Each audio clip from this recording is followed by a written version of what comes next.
Okay, here's the results from this week's color mixing class. So the first thing you have to realize, besides having color warm and cool, you're also going to have, which is really important, value. So the dark and light of the color is just as important to create depth.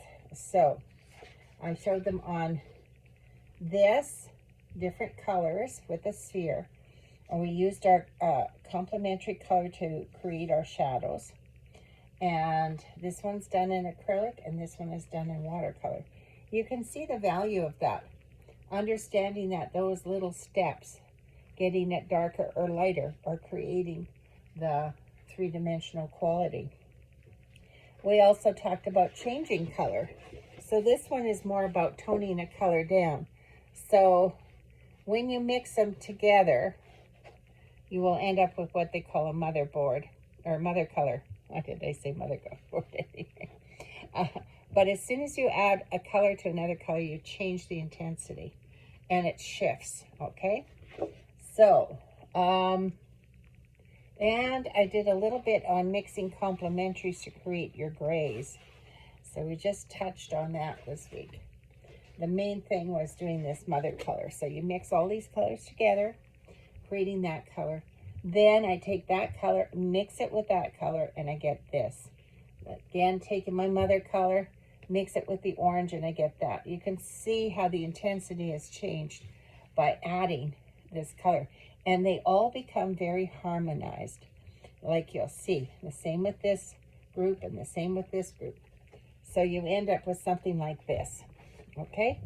So here are the colors I used up here, okay? And look at the piece. They're all harmonized.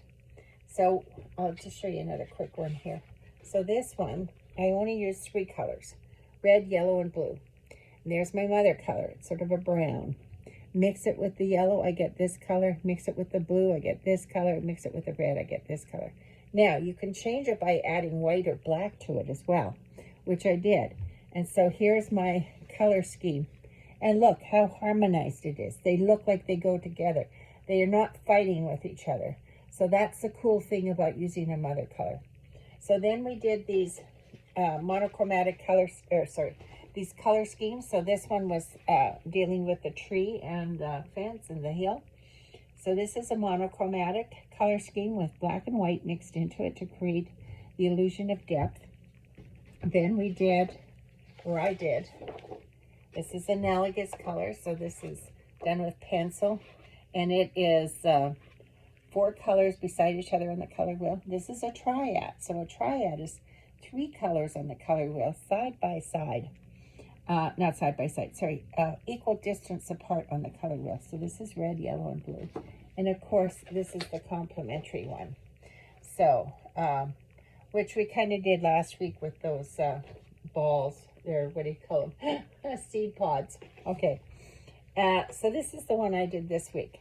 The 4 colors I chose were the blue-green, the blue-violet, and the violet. So there we go. That's my analogous color scheme of that tree. Now, just to show you, here are more color schemes dealing with the same idea, but they're all slightly different. But you can see how changing the color scheme changes the feeling of your painting. So this one's got some warmth in it, so it looks like it might be late in the day or whatever. Where this one seems a little bit crisper or cooler. This one's a little more grayer. So it's really good to understand how it works. Take a piece of art that you like or draw your own, add different color schemes. Do at least 3 or 4 of them, and you will see the difference in the same piece with different colors. Okay, that's it. I have a new class starting this week. I will show it to you or talk to you about it later. So this is Donna Gallant. Click like. Thanks.